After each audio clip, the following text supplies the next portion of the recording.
প্ৰায় 2000 কোটি টকীয়া অনলাইন ট্ৰেডিং কেলেংকাৰীৰ অন্যতম অভিযুক্ত সুমি বৰা, বিশাল ফুকন আৰু তাৰ্কিক বৰাক শুকুৰবাৰে ডিব্ৰুগড় আদালতত হাজিৰ কৰা হয়। কটকটীয়া নিৰাপত্তা বেষ্টনীৰ মাজেৰে সুমি, বিশাল আৰু তাৰ্কিকক শুকুৰবাৰে বিয়লি প্ৰায় 3 বজাত ডিব্ৰুগড় আদালতলৈ অনা হয়। জানিব পৰা মতে দুলিয়াজান আৰু বৰবৰুৱা থানাত ৰুজু হোৱা গোচৰৰ অভিযোগৰ শুনানিৰ সংক্ৰান্তত হাজিৰ কৰোৱা হয় 3 অভিযুক্তক। ইফালে তাৰ্কিক আৰু বিশালৰ 2 কৰ্মচাৰীৰ জামিন বিচাৰি আদালতত আবেদন জনোৱা বুলি জানিব পৰা গৈছে। অৱশ্যে জামিন আবেদনখনৰ শুনানি অনুষ্ঠিত কৰে নে নকৰে সেই বিষয়ে এতিয়াও জানিব পৰা হোৱা নাই।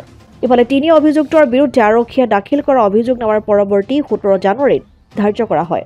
17 জানুৱাৰীত পুনৰ 3 অভিযুক্তক আদালতত হাজিৰ হোৱাৰ নিৰ্দেশ প্ৰদান কৰিছে আদালতে। আজি চাৰ্জ হিয়াৰিঙৰ কাৰণে আছিলে।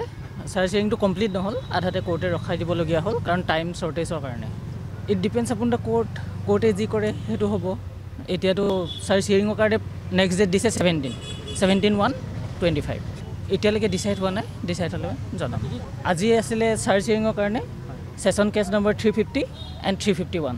এটা হৈছে বৰবৰুৱা PS, বৰবৰুৱা পুলিচ ষ্টেচনৰ যিটো কেছ আছিলে সেইটো হৈছে ছেশ্যন 350 আৰু দুলিয়াজান PS যিহেতু আছিলে সেইটো হৈছে 351 ছেশ্যন কেছ নম্বৰ।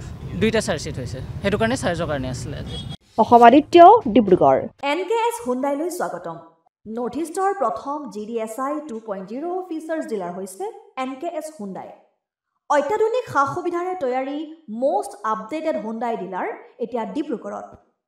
আমাৰ NKS হুণ্ডাই ডিলাৰত open sales consulted room, customer ৰুমৰ লগতে পুৰণি গাড়ীৰ এক্সচেঞ্জ ফেচিলিটিও ৰখা হৈছে। ইয়াত চেলছৰ লগতে ছাৰ্ভিচ ছেক্টৰৰ সুন্দৰ সুবিধা আছে। প্ৰয়োজনীয় সকলো এডভান্স টুলছ, হুইল বেলেন্সিং, এলাইনমেণ্টৰ অত্যাধুনিক machine, post hydraulic lift, fully trained পাৱাৰৰ লগতে nitrogen gas filling facility, fully automatic car ৱাছৰ ফেচিলিটিও আছে। লগতে NKS হুণ্ডাই ডিলাৰে কাষ্টমাৰসকলৰ সুবিধাৰ্থে মোবাইল ছাৰ্ভিচ ভেনৰো ব্যৱস্থা ৰাখিছে, য'ত হাইড্ৰলিক লিফ্ট, ৱাছিং facility, wheel balancing, tyre pressure check কৰাৰ লগতে বহুখিনি সুবিধাই উপলব্ধ আছে। NKS হুণ্ডাইলৈ আহক আৰু সুবিধাসমূহ গ্ৰহণ কৰক।